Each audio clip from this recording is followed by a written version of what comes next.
Hay un escándalo por los resultados de la selección mexicana después de la Nations League y después de Copa Oro.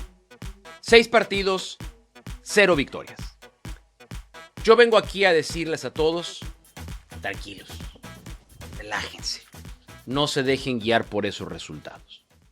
Para mí, este ha sido un semestre muy positivo para la selección mexicana de fútbol. Muy positivo para Javier Aguirre. Oye, pero es que México se puso por delante de un equipo al que puede enfrentar en el Mundial como Colombia y le pasó por encima. Oye, México no fue capaz de ganarle a Uruguay a pesar de haber ganado mejor. Y luego Estados Unidos fue y lo goleó con los suplentes. Oye, es que Paraguay tampoco es que sea una potencia y México no solamente perdió, tuvo que haber perdido por más. Muy bien. Estos son partidos de preparación que en aras del negocio se le venden a los aficionados. Son entrenamientos pagados. Si ustedes, y yo sé que mis 3 compañeros que están aquí, han ido a entrenamientos de equipos de alto nivel, el resultado es lo menos importante. El entrenador prueba, mueve fichas, experimenta, le da la oportunidad a jugadores de que le demuestren si sí o si no. Y el semestre, agosto, noviembre del 2025, era exactamente lo que Javier Aguirre necesitaba. Javier Aguirre se fue a su casa a dormir diciendo, tengo hecha mi lista de los 26 jugadores que van a ir al Mundial. Y yo estoy seguro que Javier Aguirre se fue a dormir con el 11 titular con el que enfrentará a Sudáfrica en la inauguración de la Copa del Mundo el 11 de junio en la cancha del Estadio Azteca, sabiendo exactamente quién va a iniciar. No se dejen engañar por los resultados. Este fue un proceso muy bueno, provechoso, exitoso para la selección mexicana de fútbol. Se tenía que decir y se dijo. A ver, Mauricio nos tiró primicias, o sea, nos dijo que el Vasco ya tiene la lista de 26. Nos dijo que México va a enfrentar a Sudáfrica. O sea, Mauricio tiene... México va a Sudáfrica en la inauguración. Tiene la bola de cristal. Sí, Mauricio, por lo menos un poquito de positivismo. Qué bueno, porque hace unos días yo hablaba de que México sigue siendo el gigante del área y usted me decía, no, es que México no se tiene que ver en la CONCACAF. México se tiene que ver con los rivales de la CONMEBOL. Bueno, y contra esos rivales de la CONMEBOL no pudo, pero usted nos dice que es un semestre exitoso. Usted nos dice que México está en buen camino. El Vasco se fue a la cama después de ese partido. Escuchando, fuera Vasco, se fue a la cama. Y le da igual, por eso él es el entrenador, porque ya lo vio todo, repele, tiene teflón Javier Aguirre, llegó a su casa, abrió el Lagavulin 12, le puso un hielito, se lo sirvió, se lo pisteó como suele pisteárselo Javier Aguirre y dijo, a huevo. La tengo clara, la tengo clara. No tiene ni el 11 titular. Eso fue exactamente lo que pasó. No tiene ni el 11 titular, no sabe cuál va a ser su guardameta titular. Tiene duda, tiene duda en los laterales, no sabe quién va a acompañar a Edson Álvarez y a Marcel Ruiz. No te lo ha dicho y no nos lo ha dicho, pero lo sabe. Lo sabe, por supuesto que sabe. No, a ver, dice Javier Aguirre terminando la conferencia de prensa del partido contra Uruguay. Estos partidos separan a los que quieren y pueden de los que quisieron, pero no pudieron. Ya está. Fue la última oportunidad para algunos jugadores de saber si pueden ir o no haciendo una limpia la selección. ¿Por qué se escandalizan por resultados en partidos amistosos? Aparte, Eli no me va a dejar mentir, Richard. Eli no me va a dejar mentir. Bueno, Eli es muy joven, a lo mejor no se acuerda de ello, pero previo al Mundial del 98, México acumuló una racha similar. Y llegó, avanzó, y si no fuera por 2 cabezazos alemanes, se hubiera metido en cuartos de final. 2010, misma historia. 2014, México tiene que recurrir al repechaje, tiene que ir a viajar a Nueva Zelanda y hace el mundial mejor jugado probablemente desde el 2006 con la Volpe y se queda un error arbitral de haber clasificado a cuartos. Hemos estado aquí, Eli, esta película ya la vimos, relájese con los resultados en fase de preparación. ¿Cuál fue un desastre? Tata, ¿no? La del... Sí. No. Lo del Tata es impresentable, ¿no? Un pésimo profesional, un pusilánime, un desvergonzado. Mira, yo entiendo y además, increíblemente, estoy de acuerdo en que Javier Aguirre... ¿Por qué increíblemente? Le sirvieron de descarte. Para eso son los partidos amistosos. Para ver con quién sí y para ver con quién no. más allá del resultado. Además, y aparte, mencionar que son selecciones que aunque dices, bueno, Paraguay no es una potencia, pero tiene un buen proceso con Alfaro. Uruguay es... Y es similar a México. En teoría están al nivel. Debería ser una selección. No diría tan similar. Sí, están ahí. Están ahí. Debería. Estás ahí, yo lo pondría un escaloncillo por abajo. No, están ahí. Y Javier Aguirre hoy ya entendió a quiénes lo va a llevar. ¿Por abajo quién? ¿Paraguay? No, México. A ver, México. yo tengo una opinión.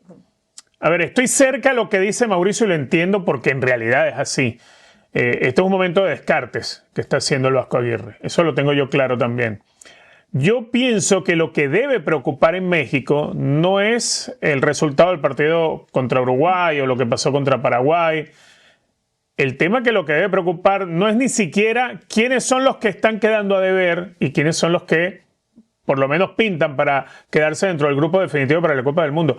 Lo que a México le tiene que hoy en día preocupar es que, a ver, ustedes ven un juego reconocible en México. Ustedes ven una idea de juego que se repita, que sea una constante, que por lo menos sea una insistencia del técnico, más allá de los titulares que coloque, del que esté cumpliendo, del que no. Porque yo no veo una intención de juego en México. Yo no veo un juego reconocible en la selección del Vasco Aguirre. Yo lo que veo es un equipo donde se está preparando todo a resolver. Pero y sí, hay todavía unos meses para la Copa del Mundo, pero México necesita tener una identidad de juego. Más o menos hay una idea. A ver, no va a cambiar demasiado. Es Javier Aguirre. Bueno, más o menos, Lili. Yo creo que no hay. Un equipo ya más o menos jugará con línea de 4, un lateral se va a agregar más. No tienes a un futbolista que te marque diferencia por derecha. No es culpa de Javier Aguirre, no puede hacer mucho más. No te sirve el Piojo y todos los que has intentado ahí tampoco te van a funcionar. Algunos que siguen pensando que Antuna puede regresar. Yo creo que tiene una idea más o menos clara, un equipo que intente defenderse medianamente bien y ver que te pueden agarrar los hombres de arriba. Sí, exacto. Y no nada más eso. Eso va a ser México, y no va a cambiar. Punto. Mau, la defensa. Entonces está a resolver. La defensa mexicana. Mau, la defensa es la única certeza que hoy por hoy tiene el Vasco Aguirre. Sabemos que Israel Reyes, Montes, acompañado por Vázquez y por izquierda Gallardo. Solo le pregunto a Mau, en este escenario muy positivo que nos pinta, como todo va bien, como el Vasco ya tiene los 26, como ya tiene el 11, pero no nos los ha dicho, ¿México está para ese mundial histórico y llegar a ese sexto partido? Sí, yo creo que sí. Y yo ayer en el popular programa de ESPN Deportes gran programa pronosticaba que el grupo de México va a ser del bombo 2 Japón, tal vez el otro equipo, si no es Japón, puede que sea Irán, Sudáfrica y algún europeo que clasifique desde el repechaje. Y yo colocaba, ahí sí es imposible medio calcularle, pero yo ahí calculaba Turquía. México ya jugó con Turquía recientemente, México ya jugó con Japón recientemente, y la sensación que me queda es que México puede ganar ese grupo porque la localía va a ser determinante para avanzar. Ahí es donde se emparejan muchas cosas. Y después México se queda en el Azteca para jugar la siguiente ronda. Voy a rematarlo de esta manera. El aura de negatividad y de toxicidad alrededor de la selección vende. Real, nosotros nos dedicamos a eso. Hay periodistas y comentaristas que comen cuando pierde la selección mexicana de fútbol. Por eso les venden este panorama negativo. Existimos los más objetivos, existimos los que afortunadamente no comemos de eso, que presentamos la realidad. Puede ser aburrida la realidad, puede ser muy aburrida, pero es lo que realmente sucede. Se tenía que decir y se dijo. Panamá, Haití y Curazao, selecciones que ya están listas para encarar la Copa del Mundo en el 2026. Panamá, que como lo hemos platicado, hizo un gran trabajo, ha hecho un buen trabajo el confiar, el creer y apostar a un proyecto. Hubo dudas, hubo inclusive situaciones complicadas que tuvo que manejar Christensen, como algunos jugadores que estaban perdiendo credibilidad en el proyecto al no poder asistir a la Copa del Mundo pasada, pero la gente de jerarquía, los futbolistas con más experiencia respaldaron este proceso y los directivos avalaron que se iba por el camino correcto.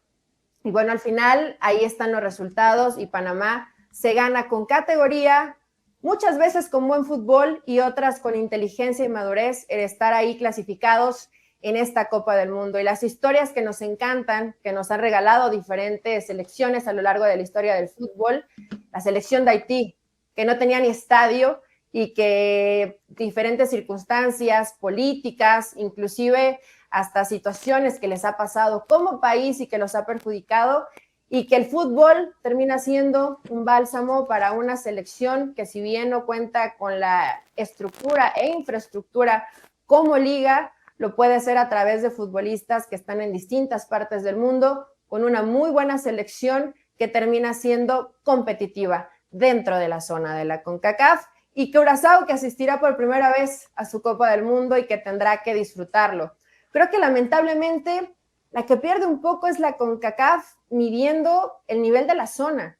Termina siendo muy triste ver a selecciones que se quedan por fuera, como Costa Rica, como Honduras, como el mismo Guatemala, que lo intentó, siendo la eliminatoria más sencilla por cómo se da, porque no estaba México, porque no estaba Estados Unidos, ni tampoco Canadá. En la eliminatoria más sencilla, ¿cómo carajo se queda fuera estas elecciones? Para aplaudir, por supuesto, aplaudir a Panamá, aplaudir a Haití y aplaudir a Curazao, porque están ahí, se lo merecen, lo buscaron y han hecho un gran trabajo. Es así y punto.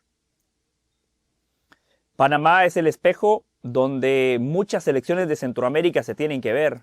Proyecto, proceso, un entrenador que tiene un poquito más de 6 años trabajando al frente de este equipo, más allá de que fracasaron en Qatar, apostaron por él, y 4 años fantásticos, finalistas en Copa Oro, finalistas en Liga de Naciones y la única selección de Centroamérica que se clasifica de manera directa. La mayoría de sus futbolistas juegan en el extranjero, en ligas competitivas como la Liga MX, que eso para Centroamérica es la élite, y ni hablar de Michael Amir Murillo, que juega en la élite del fútbol mundial con el Olympique de Marsella. Ese es el mérito de esta federación panameña, que ha hecho las cosas muy bien. Cuando hay estructura, cuando las patas de la mesa son sólidas, ahí están los resultados. Lo de Curazao es una historia aparte, no nos confundamos. A ver, todos sabemos aquí que el fútbol europeo está por encima de Centroamérica, y Curazao es una selección europea. 25 de los 26 convocados en este proceso de Curazao nacieron en Países Bajos, se formaron en academias de Países Bajos y juegan muchos de ellos en ligas como la de Países Bajos, que claramente está 1, 2 o 3 escalones por encima de las ligas centroamericanas. Curazao entendió que era una oportunidad fantástica para clasificar a la Copa del Mundo. Convencieron a estos futbolistas de que tenían que venir. Dick Advocaat, un técnico de élite que ha dirigido a grandísimos equipos, y ahí está el resultado. Y coincido con lo de Eli. Lo de Haití es una historia fantástica, y de manera paralela es una historia triste para Centroamérica. En un grupo donde estaba Haití con 3 selecciones centroamericanas, Haití que tuvo que jugar sus partidos de local en Curazao, Haití con esa inestabilidad política y social que vive en su país, termina clasificando de manera directa. Ese es un gran fracaso para Honduras y para Costa Rica. Es una tristeza, a ver, de parte de los que tienen mejor estructura, tienen hasta mejor historia, tienen todavía ese recuerdo fresco en la retina, como muchos tienen de Costa Rica en el 2014, ¿no? Que al final de cuentas no se dieron cuenta que Haití, que Curazao, incluso Surinam pudiera meterse también al Mundial sin hacer demasiado ruido con sus torneos nacionales. Y vamos a estar claros, sí, ciertamente Haití, Curazao se basan en jugadores que están fuera de sus fronteras, incluso Surinam. Ni el fútbol de Curazao de liga, lo que tiene como liga, dentro de lo rudimentario que es también lo del campeonato haitiano o lo que puedes encontrar en Surinam, no está por encima ni siquiera cerca de lo que sucede con los otros países centroamericanos. El tema es que hubo proyecto y hubo un camino fácil. Y el camino fácil, por ejemplo, bueno, sí, apoyarse en la diáspora. Eso es válido. Eso no es nuevo, ojo. Eso tienen años haciéndolo. Curazao, Haití, muchos tienen tiempo haciéndolo. El tema es que hay una situación también de constancia, de permanencia en el último ciclo y terminan haciendo lo que otros no hicieron. Si hubo que rejuvenecer, reformar, cambiar, traer otros rostros a la selección, pues se hizo en esos países. ¿Cuándo empezó a rejuvenecer Costa Rica? ¿Cuándo comenzó a pensar en refrescar su selección Honduras? Pues sencillamente se quedaron pensando que los que ya le habían llevado el Mundial en otro momento, o en el caso de Costa Rica, recordemos que Keylor Navas atajó del Mundial de Brasil 2014 y tuvo que volver a ser el arquero de Costa Rica en este proceso. Se le fue el tiempo, se envejecieron y los otros empezaron a hacer lo que ellos se olvidaron de pregonar. Por eso yo creo que sí, es una historia muy linda, está bien logrado porque ellos tratan de hacer lo que les corresponde hacer a nivel de decisiones y de proyectos, pero hay mucho también de responsabilidad de los que dejaron de hacer, y eso es cierto. Sí, y de hecho creo que eso es lo que pesa más. Eso es lo que pesa más. El reciclaje de entrenadores en la zona de Centroamérica tiene como consecuencia que lo que hicieron con una selección hace 4 años lo van a repetir con la otra 4 años después, o peor. Y Costa Rica hoy le atiza a Miguel Herrera. Bueno, tuvieron que haber ido a los antecedentes de Miguel Herrera para ver cuántas eliminatorias había dirigido, cuánto conocía el nivel del fútbol caribeño y centroamericano, más allá de haber dirigido a la selección. Miguel Herrera estuvo en la selección mexicana menos de 2 años. Tampoco es que hubiera tenido un proceso largo, ni mucho más, que estuvo 2 años y cachito con la selección. Esta es responsabilidad de dirigentes incapaces, de dirigentes desidiosos, y yo no, porque no tengo los elementos para hacerlo. Hay quien se informa y dice corruptos. Y la corrupción siempre tiene como consecuencia la incapacidad de crecer a nivel institucional. Sí, no lo dudaría. Es cierto, algunos saldrán a decir pruebas, pero cuando ves tan malos resultados y tan mala toma de decisiones, por supuesto que te hace pensar en los malos manejos que puede haber dentro de las distintas federaciones de las selecciones de Centroamérica. Felicidades, Panamá, Haití y Curazao, se lo merecen y están ahí en la Copa del Mundo. Eso es cierto. Definitivamente Italia pasó de ser un grande del fútbol, una leyenda, a ser un equipo chico en Europa. Pero eso no es de hoy, no es de esta última eliminatoria en la que vuelven a caer en zona de repechaje y ahora verse con Irlanda, pero además con la etiqueta de ser la versión más frágil de Italia de los últimos años. Italia, si bien en los tiempos recientes había ganado incluso el torneo europeo, a nivel de selección en Copa del Mundo no logra nada desde 2006. Italia puede darse el lujo de las glorias con Vittorio Pozzo cuando ganó Copas del Mundo en blanco y negro por allá en la década de los 30, quizá del recuerdo borroso del título de España 82 hasta ese de 2006. Curiosamente, mucha gente hoy en día que nos acompaña ha crecido sin ver a Italia como una selección de jerarquía, aunque la historia italiana diga todo lo contrario. Y pongo un ejemplo, Lamine Yamal hoy con su figura como uno de los más importantes de la selección española o del Barcelona, nació en 2007, es decir, Lamine Yamal nació un año después del último título mundial de Italia. Lamine Yamal nunca conoció una Italia grande, de aquella historia que se la podía tirar en los mundiales a cualquiera, que cuando Italia se enfrentaba al Brasil del 82, a ese Brasil con figuras como Falcao, Sócrates, Zico o Éder, le costaba un mundo entero poderle hacer un gol a Dinosoft, porque es que Italia era una selección fiera. Hoy en día esta selección de Italia, además de carecer de figuras, donde de pronto algunos se escudan en la figura de Gigi Donnarumma, es que Italia ha venido dando pasos atrás desde 2006. Los empezó dando cuando su último título de Champions League lo ganó de la mano de José Mourinho en el Inter en 2010. En aquel momento, el único italiano que jugó en cancha vino de cambio, Marco Materazzi, después de pasados los 90 minutos de partido. Es decir, Italia se acostumbró a darle cada vez menos lugar a los italianos en sus equipos, incluso a nivel de competiciones UEFA. Eso hoy se repite, incluso porque en los equipos hay menos prioridades para los chicos de la cantera italianos y tal vez terminan dándole oportunidades a los extranjeros, porque hoy vale con que tengas el pasaporte comunitario. Eso perjudica a los equipos y cada vez menos italianos tienen oportunidad de llegar a la primera división. Digo italianos de cartel, para poder convertirse en jugadores en los grandes equipos. De eso se nutre la selección, eso lo sufre la selección. Son solamente algunos de esos cables sueltos que le ha quedado a Italia. Una Italia que hoy en día no tiene el rumbo, no encuentra el camino y ha pasado de ser uno de los grandes de la historia del fútbol a terminar jugando como un equipo chico europeo. Es así, y punto. Es increíble, 20 años en crisis. especialmente en competiciones FIFA, porque en la UEFA sabemos que en el 2012 llegaron a aquella final y España les pasó por encima, y en el 2021 la Euro de la pandemia la terminaron ganando y de manera merecida.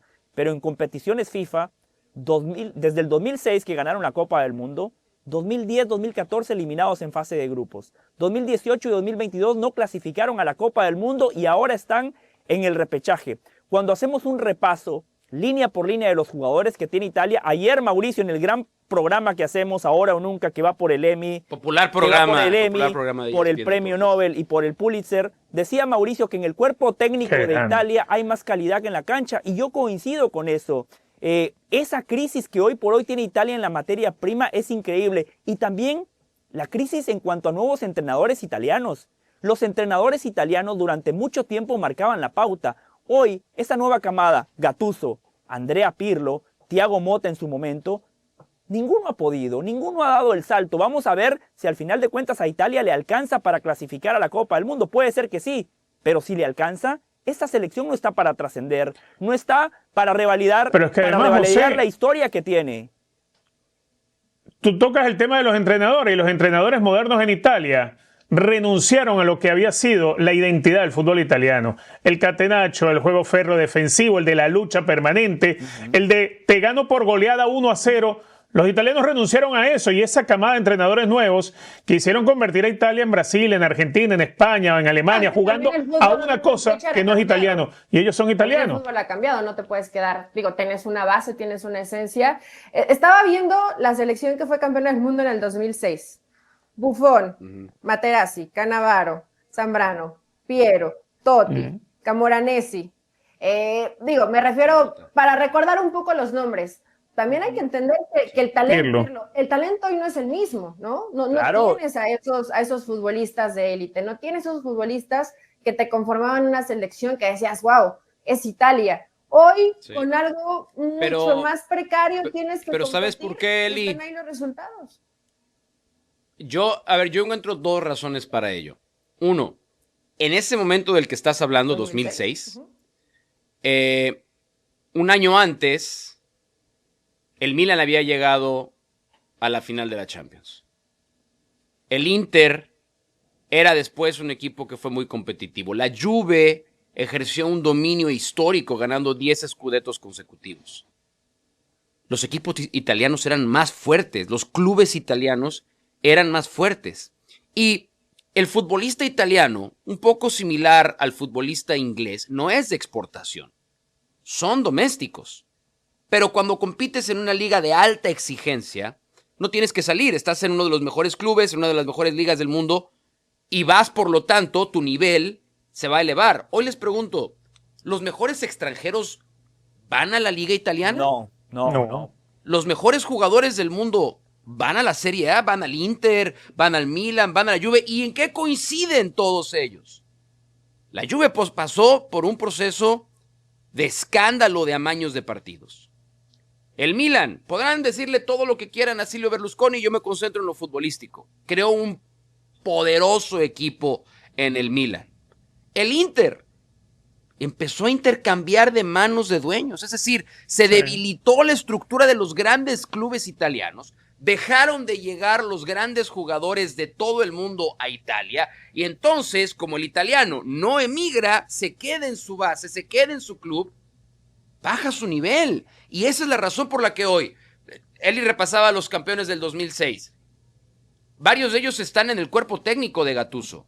Está Gattuso, está Gigi Buffon, está Bonucci. Si pones al cuerpo técnico de Italia hoy a jugar, probablemente avance al Mundial. No los futbolistas que están hoy. Agarren el 11 titular de Italia y seamos sinceros, ¿cuántos conocen? ¿Ven el nombre de un jugador? ¿Saben en dónde juega? ¿Saben de qué juega? No, pero porque la liga italiana ha perdido trascendencia a nivel internacional. Pero ¿sabes otro punto? Sí, Richard. Perdón, rapidito, José. En Italia, para las categorías de los equipos, partiendo desde la primera edición, desde lo que es la rosa, como se le conoce a los equipos, solamente tienen la obligatoriedad de tener 4 jugadores formados en la cantera, pero no dice que tienen que ser por lo menos 4 jugadores italianos. Es decir, tú puedes tener un equipo de la primera edición lleno de comunitarios y algunos extracomunitarios, de los cuales solamente necesitas que 4 hayan pasado por las divisiones menores del club para poder llevarlos a primera división, para poder tener una plantilla de primera división. Italia cada vez se aleja más de tener jugadores italianos en sus equipos. Si llegan jugadores de fuera y no te mides con los mejores, te estancas. Sí, para mí ese es el principal problema, la formación de futbolistas. A ver, tomemos a Retegui como ejemplo. Yo sé que tiene pasaporte italiano y por ende tiene los mismos derechos que cualquier italiano. Ya lo sé, no estoy debatiendo la legalidad de su convocatoria. Pero Retegui, un delantero medio pelo en Argentina, que fue goleador en Tigre, pero que cuando jugó en Boca le quedó demasiado grande, jugó muy poco, nunca se pudo consolidar. Es un delantero del montón. Fue a Italia y terminó convirtiéndose en el centro delantero de la selección nacional de Italia. ¿Dónde quedaron los Vieri, los Inzaghi, esos grandes delanteros que Italia supo tener? Hoy, tomando en cuenta lo que ustedes acaban de exponer, esa falta de materia prima, cualquier futbolista es convocable a una selección que históricamente tenía el listón altísimo. Llegar a la selección de Italia era complicado para cualquiera. Hoy, honestamente, la vara está muy baja, muy bajita. Y además, por ejemplo, hay otro caso como el de Chiesa. Chiesa es uno de los mejores jugadores que tiene Italia hoy en día. En los últimos 5 años. La lesión lo acabó, 6 años. Está bien, a todos los jugadores se lesionan y todos tratan de regresar. Pero mi punto es este. Chiesa sale de Italia, va a Liverpool a ser suplente. A ser suplente. Y ahora que lo necesita más que nunca Italia, Gattuso lo convoca y Chiesa no quiere ir. O sea, yo estaba tratando de hacer una cuenta y me metí ahí a buscar para presentar el tema. Eso lo hemos visto en otras selecciones, ¿no? Que un jugador le diga, ¿cuándo habíamos pensado que un jugador italiano, a lo mejor estoy equivocado, a lo mejor hay un ejemplo y en este momento no lo recuerdo, pero de los últimos 30 años, ¿cuándo nos hubiéramos imaginado que un jugador le diría no a Italia? Y yo sé que es un tema físico que no se siente al 100%, es más un tema mental, de miedo a jugar con la selección, pero creo que también es sintomático de lo que hoy es la selección italiana. Y ahí les va la peor. ¿Cómo se corrige esto? Tienes que hacer cambio radical en la estructura y volver a lo que fue el modelo exitoso. Esa es la realidad ahora del fútbol italiano, ¿eh? A nivel claro, mira, a ver, cuando las cosas están bien no hay por qué cambiarlas. Italia estaba bien. Italia tuvo toda su historia siendo grande con Vittorio Pozzo, grande con Enzo Bearzot, grande con el que dirigiera Italia. Y hoy en día dejaron de ser una selección grande. Yo escucho esta conversación que estamos teniendo y cualquier parecido con México es pura coincidencia. Muchos extranjeros no exportan, crisis de resultados, una liga que ha perdido solidez. Bueno, pero en jugadores Italia que le dicen que no. lo respalda, José, en México no. Ya sé, hablo del presente. Jugadores que le dicen que no a una convocatoria. O sea, muchas coincidencias con la selección o con el fútbol mexicano, debo decir.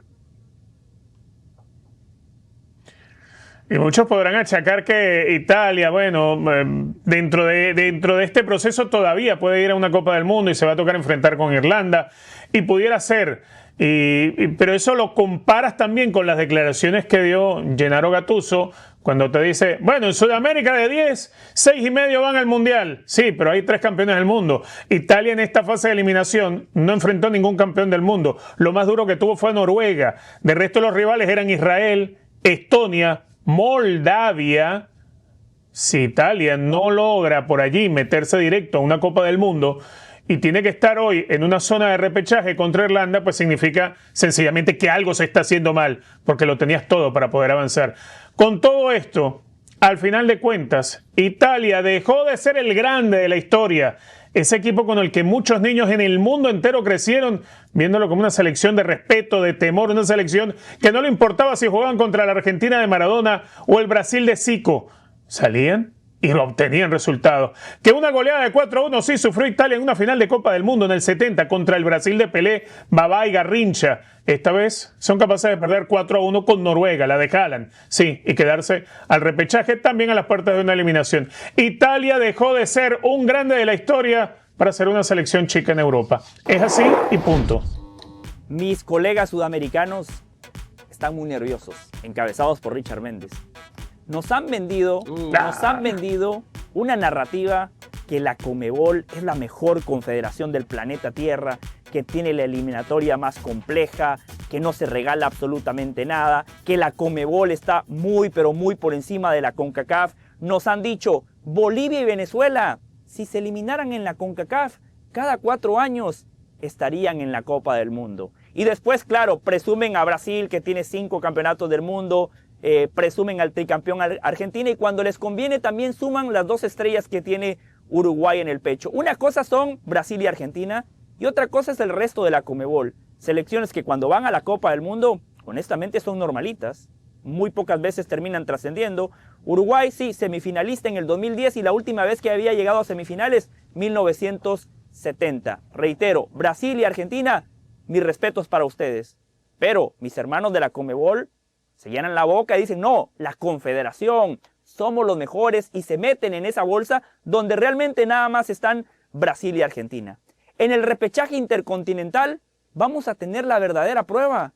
Bolivia contra Surinam. Vamos a ver si lo que nos han vendido tiene sustento real. Vamos a ver si esa narrativa es correcta. De acuerdo a lo que han predicado en estos espacios y en otros programas, Bolivia no debería de tener problemas para ganarle a Surinam. Cualquier resultado que no sea una victoria de Bolivia dejará retratada a la Conmebol y a mis colegas que han inventado esa falsa narrativa donde Venezuela y Bolivia en la CONCACAF clasificarían a la Copa del Mundo cada 4 años. Es así y punto.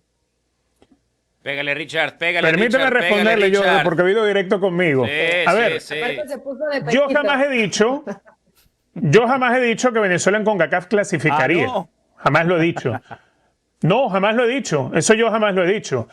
Tampoco he dicho que Bolivia en CONCACAF clasificaría. Lo que sí he dicho, y me hago responsable de eso, que selecciones como Alemania, Italia, España, en CONMEBOL no irían a todos los mundiales. Eso por un lado.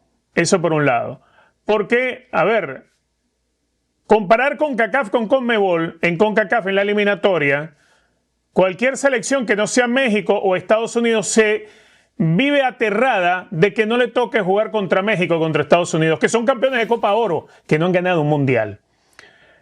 Que lo que muchas selecciones, entre ellas Guatemala, Honduras, Costa Rica, Panamá, la que usted quiera, cuando tiene que ir al DF, están mortificados con la altura del DF. De la altura del DF, en Sudamérica se mueren de risa. Altura es ir a Quito, altura es ir a La Paz, o más altura si la quieres, es ir al Alto, donde de verdad no puedes ni siquiera respirar, donde sientes que la cabeza te va a explotar, aunque tú no seas jugador, sino que vas solamente a cubrir el partido. Sientes que la cabeza te va a explotar porque no te oxigena el cerebro. Es muy fácil decir que la eliminatoria de CONCACAF es sencilla. Es sencilla cuando tienes que jugar contra 3 campeones del mundo, de los cuales son 6 partidos. Ciertamente es benevolente el formato de la eliminatoria en CONMEBOL de tener que jugar todos contra todos, y bueno, de 10 en este mundial, porque aumentaron las plazas, bueno, van 6,5. Yo creo que Bolivia no va a poder con Surinam, fíjate lo que te digo. Eso no es un paraguas, es una carpa de circo. Pero es que te voy a marcar la diferencia. ¿Sabes dónde está la diferencia? No es que Bolivia logra clasificar al repechaje por ser una gran selección, porque no lo es. Bolivia logra clasificar al repechaje porque tiene algo a lo cual todos en Centroamérica y en toda la CONCACAF, para ser más específico, les aterra como jugar en la altura. Bolivia va a jugar contra Surinam la serie sin su mejor aliado, que jugará a más de 4.000 metros sobre el nivel del mar. Eso no significa que CONMEBOL sea menos que CONCACAF, ¿no? Si quieres hacemos la prueba ideal, como se lo planteé una vez yo hace muchos años a Nicolás Leos. ¿Por qué no se juega CONCACAF y CONMEBOL juntos a una misma confederación? Discúlpame, pero perdóname. Iría México si acaso de CONCACAF, no iría nadie más de CONCACAF, solo México iría. Fíjate. ¿Cómo se definen las clases sociales, ¿no? En la estructura macroeconómica. ¿Cómo se definen las clases sociales? No por quién tiene más, sino por qué tan buenos son los de abajo. ¿Cuánto tiene la clase más baja? Así es como definimos las clases sociales. No vamos a definir la potencia de CONMEBOL por Argentina o Brasil, sino por cuánto compiten los de abajo.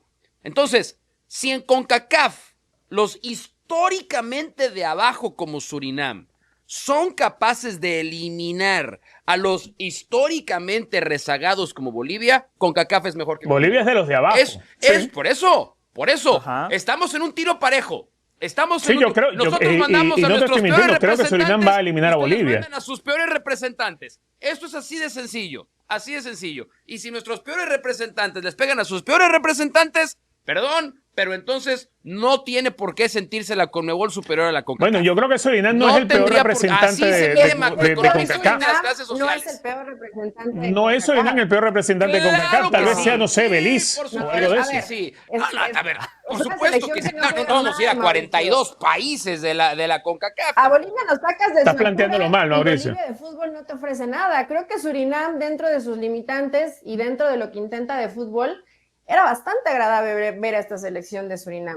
Creo que el tiro ahí no es, está parejo en una selección que habitualmente no debería estar en esta instancia. En esta instancia podría estar cualquier otra selección de CONCACAF y no Surinam. Ahí a lo mejor puedes decir, el tiro está parejo, pero futbolísticamente sí está por arriba Surinam que Bolivia. O al menos lo que demostraron dentro de la eliminatoria. Es que esto es una discusión, creo que se ha hecho un montón de veces. Sí hay un nivel competitivo dentro de la clase media, porque así los quiso dividir Mauricio.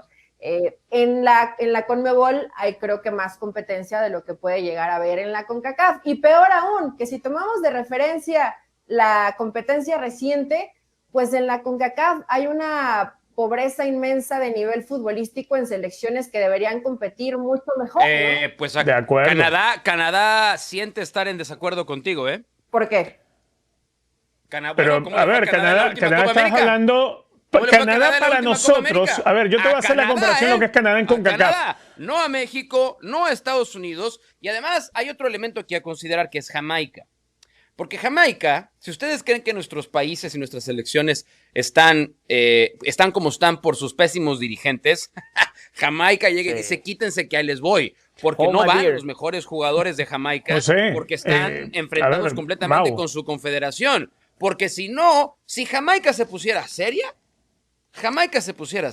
sí, a muchos de la Conmebol dirían, ay, güey. Jugadores de la Premier. Bueno, no sé, no lo creo, no lo creo. Pero cuando lo pusiste cara a cara en la Copa América, te diste cuenta lo que es Jamaica. Cuando lo viste en Copa América el año pasado, te diste cuenta de lo que es Jamaica con respecto a Conmebol. A ver, te lo voy a poner más simple. Cuando hablamos de Canadá en CONCACAF, es replicable cuando hablamos también de Ecuador, por ejemplo.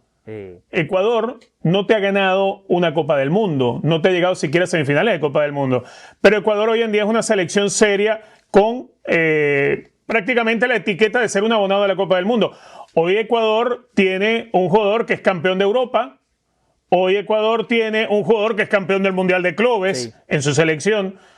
Hoy eso es Ecuador. ¿Qué selecciones de CONCACAF tienen eso? A ver, Richard, pero dime una de CONCACAF que tenga lo que hoy tiene Ecuador. Hago una pausa. Y no hablamos de títulos del mundo. Sí, pero hago dime una pausa. Una selección de CONCACAF. No la hay. Pero hago una pausa, Richard. Ecuador, a México lo matamos porque no clasificó a la siguiente ronda en el Mundial de Qatar. Porque México históricamente nos ha acostumbrado a llegar como mínimo a la ronda de octavos de final.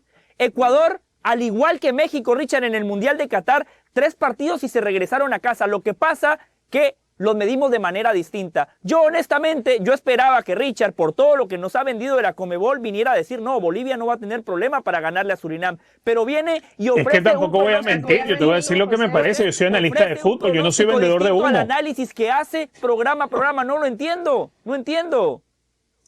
A ver, José, ustedes les aterra jugar en el DF y apenas pasa de los 2.000 metros sobre el nivel del mar. Y ustedes tiemblan cuando ven en el calendario, ay, el 14 de marzo nos toca ir al DF, a la Azteca, a jugar contra México. Y se aterran contra la altura del DF. Pero, Richard, ¿qué me estás hablando? Richard, México en la CONCACAF no gana por la altura. Históricamente gana porque es mejor. El primer argumento que tiene México para ganar es su fútbol. Con la altura, a diferencia de Bolivia, su primer argumento para ganar, sí, es esa condición de altura que usted acaba de mencionar. Lo de México es distinto, por eso no entiendo la comparación. Centroamérica no pierde contra México por la altura. Centroamérica, la comparación va también. Unidos, enfrentas a un campeón de Copa Oro. En cualquier lugar del mundo, y México es mejor que Centroamérica.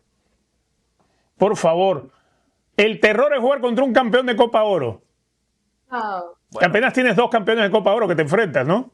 Bolivia no va a estar, 3 porque y Canadá. Vez, aquí podremos, ya le debo una comida a José, podemos apostar otras si gustan, para todos, que va a estar ahí. Yo estoy contigo, Eli, ahí. Y eso no mide si es mejor la CONCACAF, porque habitualmente Surinam no está en esa historia. Perfecto, Eli. Si no mide, perfecto, lo podemos debatir otro día, pero lo que tampoco es válido es venir a decir aquí de manera constante y de manera recurrente que Bolivia y Venezuela, si estuvieran en la CONCACAF, se clasificarían. Eso no siempre. lo he dicho, eso es mentira. La CONMEBOL está muy por encima de la CONCACAF. Y cuando tenemos eso sí es verdad. un enfrentamiento directo en cancha neutral, con la posibilidad de avanzar y quedarte con vida para poder clasificar a una Copa del Mundo, no, ahí no es parámetro de nada. Por supuesto que es parámetro. Ese partido es un indicativo se real. tenía que decir y se dijo. Exactamente, se tenía que decir y se dijo. Y también tenemos que decir que es así. Y punto. Compañeros, para finalizar nos quedan 2 minutitos. Rápido. ¿Es Erling Haaland el mejor delantero del mundo? Sí. ¿Por qué, Mau? Pues porque más goles mete. Los delanteros meten goles, él es el que más goles mete, es el mejor delantero del mundo. Muy bien, esa es una gran distinción. Una cosa es ser mejor delantero y otra cosa es ser mejor futbolista. En finales. Eli. No es el mejor futbolista. El futbolista incluye otras cualidades y características que Haaland no tiene contra Mbappé, por ejemplo. Yo le voy a agregar algo. Yamal, por ejemplo. Pero el delantero, la responsabilidad número 1 es meter goles. Y nadie mete goles en la dificultad, porque sáquenme a Harry Kane de la ecuación, en la dificultad, en los contextos de la diversidad, con la voracidad con la que lo hace Erling Braut Haaland. Erling Haaland es el mejor goleador en la actualidad, pero no es el mejor delantero. Hay una diferencia enorme entre ser goleador y ser delantero. El delantero es el que te arrastra marcas, el que te fija centrales, es el que si está perdiendo duelos con los centrales, abre grietas en la defensa para la llegada de sus compañeros. El delantero es el que es solidario, es el que hace juego sucio. Lo hace también él.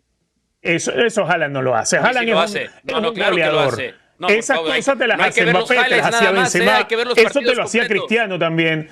Esa es la diferencia. Haaland es el mejor goleador del mundo y va a romper todos los récords si las lesiones se lo permiten. Pero no es el mejor delantero, no lo es. La estadística en cuanto a goleador respalda a Haaland como el mejor del mundo. El mejor delantero yo creo que sí podrían entrar varios en la ecuación. Ahora, en las formas en cómo trabaja Haaland, Richard, sí es el mejor del mundo, ¿no?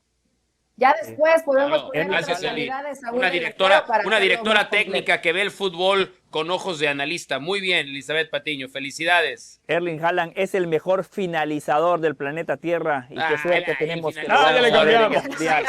nombre de Mauricio, de Eli, de Richard, de José y de todo el equipo. Muchas gracias. Esto fue Escuche Mau. Es así. Se tenía que decir y se dijo.